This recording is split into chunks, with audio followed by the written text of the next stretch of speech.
ঘরের এই রুমটিতেই থাকতেন দীপ্ত দে। এখন খাটটি খালি পড়ে থাকে বিছানা, বালিশও। খাটের পাশেই তার পড়ার টেবিলে সাজানো রয়েছে স্নাতক পড়ুয়া দীপ্তর বইপত্র ও হাস্যোজ্জ্বল ছবি। 1 বছর ধরে দীপ্তর রুমটি এভাবেই যত্নে রেখেছেন তার মা মনিকা দে ও বাবা স্বপন দে। 2 ছেলের মধ্যে বড় ছেলে দীপ্তকে হারানোর শোক এখনো কাটিয়ে উঠতে পারেননি তারা। যে ছেলে একটা চলে যায়, আর মার কি আছে? আর একটা মা চায় ডাইল ভাত খেয়ে থাকুক, তার স্বামী সন্তান নিয়ে থাকুক, এটুকুই থাকবে। আর কি চাওয়ার আছে তাদের কাছে? লেখাপড়া শিক্ষা মানুষ হইতেছে, ছেলে একটু চাকরি বাকরি করতো, জীবনে উন্নতি করার চেষ্টাই করতো। বাঁচাও করলো, সেটাই কেউ একটু দয়া করে একটু নুটাইলো না। আমি আর কি চাই মোহন?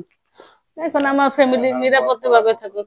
2024 তারিখে সকাল 9:30 বাসার থেকে আমি একটু আসতেছি, ভাতও খাই যায় না, ভাত নিচে আইসা ভাত খামো। ওরা আমি যখন কলেজের অনুষ্ঠানে উপস্থিত ছিলাম, তখন স্যারেরা বলছে যে কলেজে আসছিল, ওইখান থেকে মিছিলের সাথে যে পোলাওয়ানের সাথে মিছিলে গেছিল, মিছিলে যাই ওই যে হামলার শিকার হয়, হামলার শিকারে ওই যে পানিতে করে মারা যায়, উঠতে দেয় আর। সারা দেশে ছড়িয়ে পড়া বৈষম্য বিরোধী কোটা সংস্কার আন্দোলনের ঢেউ মাদারীপুরেও গত বছরের জুলাই মাসে ছড়িয়ে পড়ে। এই আন্দোলনে 18 জুলাই অংশ নিয়ে নিহত হন মাদারীপুর সরকারি কলেজের প্রাণীবিদ্যা বিভাগের 2য় বর্ষের শিক্ষার্থী দীপ্ত দে। জুলাই অভ্যুত্থানে মাদারীপুরে প্রথম শহীদ দীপ্ত দে স্মরণে সরকারের পক্ষ থেকে কোনো স্মৃতিস্তম্ভ তৈরি না করলে নিজেরাই স্মৃতিস্তম্ভ তৈরি করে দীপ্তকে বাঁচিয়ে রাখবেন বলে জানান বৈষম্য বিরোধী ছাত্র আন্দোলনের মাদারীপুরের আহ্বায়ক। 1 বছর হয়ে যাওয়ার পরেও আমরা সরকারের পক্ষ থেকে তেমন দৃশ্যমান কোনো উদ্যোগ দেখি নাই বা দেখতে পাচ্ছি না। তারা যদি এবারও নির্মাণ না করেন, আমরা দীপ্তর সহযোদ্ধারা যারা জীবিত আছি তারাই দীপ্তকে আমাদের ভিতরে বাঁচিয়ে রাখবো, মাদারীপুরের মানুষের হৃদয়ে বাঁচিয়ে রাখবো।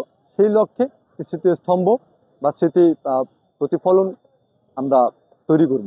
শহীদদের স্মরণে সদর উপজেলা একটি স্মৃতিস্তম্ভ তৈরি করা হবে বলে জানান উপজেলা নির্বাহী কর্মকর্তা। সরকার থেকে অলরেডি আমাদের প্রতি নির্দেশনা রয়েছে যে সদর উপজেলা একটা স্মৃতিস্তম্ভ হবে। সেটা অবশ্য কারো নাম উল্লেখ করা না, এই বিপ্লব কেন্দ্রিক একটা স্মৃতিস্তম্ভ কিংবা স্মৃতি স্থাপনা হবে। তো সেটার জন্য আমরা জায়গা নির্বাচন করছি, জায়গা নির্বাচন করে জানাচ্ছি। 1 বছরে প্রশাসনের পক্ষ থেকে নানা ধরনের প্রতিশ্রুতি ও সহযোগিতা পেলেও এখনো পর্যন্ত দীপ্ত দে রাষ্ট্রীয়ভাবে শহীদের মর্যাদা পাননি। বর্তমান সরকারের কাছে দীপ্তর পরিবার ও সহযোদ্ধাদের দাবি, সরকার যাতে দ্রুত দীপ্তকে শহীদের স্বীকৃতি দেন।